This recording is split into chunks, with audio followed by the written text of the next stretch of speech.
Bonjour. Shkabe was Sagassige Jesus may mommy age nikazit. Monigeri Nishnabe nosum.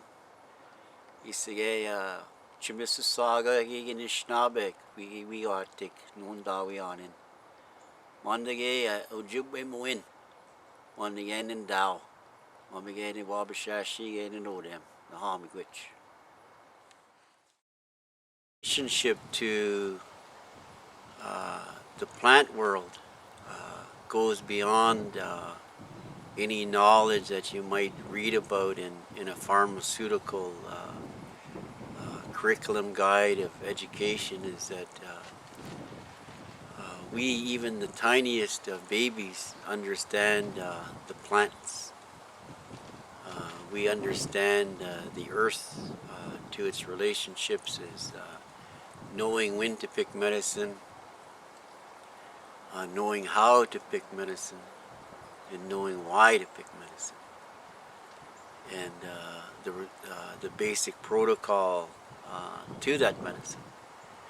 So when that Red River ceremony is flowing through our balanced life of mothers and sisters and aunties and grandmas, is that we know that's a time for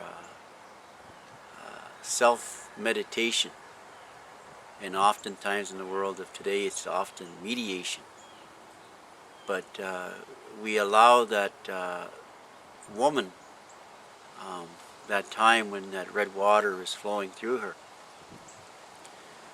those seasons that we celebrate, midwinter, mid-spring, midsummer, and mid-fall, we know that those are times when the earth, our first mother, not only needs her rest, but also needs her ceremony. So our prayers, however it is that we pray, and however it is we feast, that's the ceremony that she hungers for, and we honor her for all the things that she's ever done. She is the medicine keeper, she is the nutrition keeper, she is the warmth around the fire, from the trees to the medicines. So when you think about us as humans walking the earth, how little or how much we take from her. Whether we're talking about ginseng, whether we're talking about bear root, whether we're talking about lily pad root, the waters, the thunder being waters, the snow waters, the frost. At one time, we knew that as just a part of everyday protocol to living. That there are the special ones that knew a little bit about the coniferous life.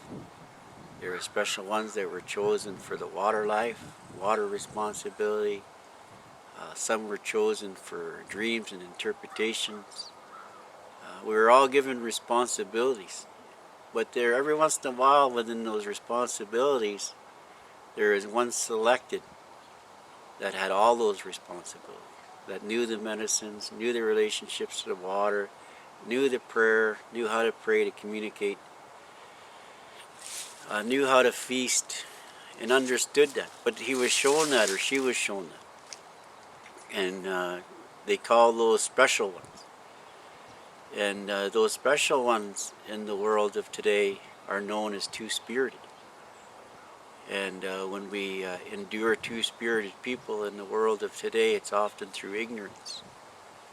But there is a time in our stories, and all indigenous story, is they were held with the highest of honor and the highest of responsibility.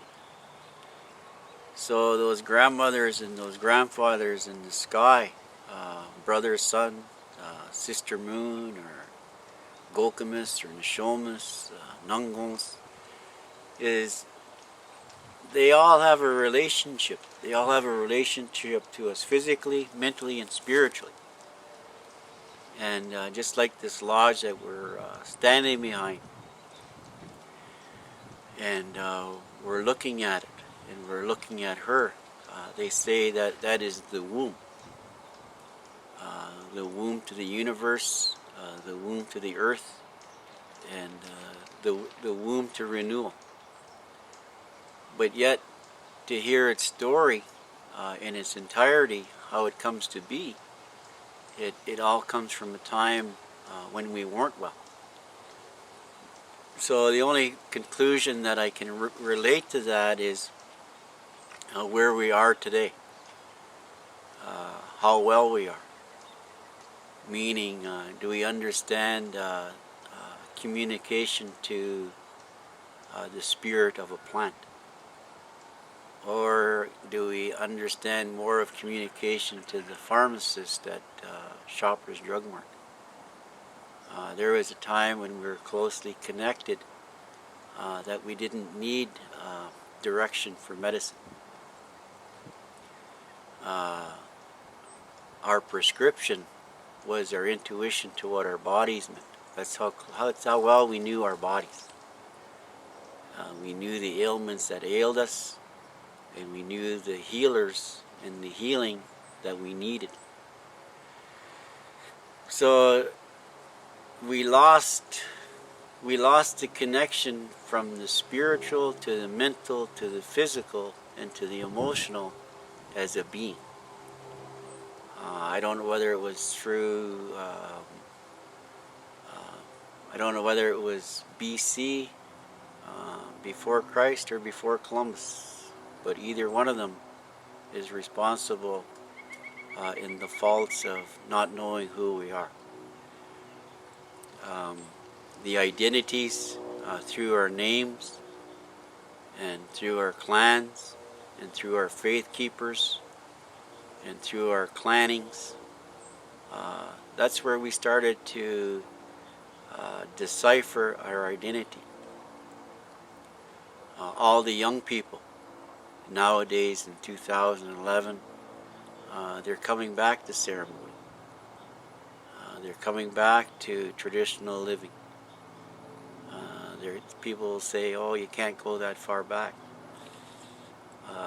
It's okay to go back as far as you can. We may never capture the song, but we can capture the spirit of living the way that we were and the way that we were supposed to be. So when we have that tobacco in our hands, or we have that aroma of our sweetgrass, or we have the aroma of our sage, or we have the drinkings of red willow tea or cedar tea, you have those induced or introduced to your bodies for the first time, you can feel the change, the gentle change. I call it the medicine change for us to come together in a complete thought, rather than having a linear thought. It's always better to have a circular thought. So always to walk around in circle rather than to walk around in a linear way, and then you'll think in a whole circular way.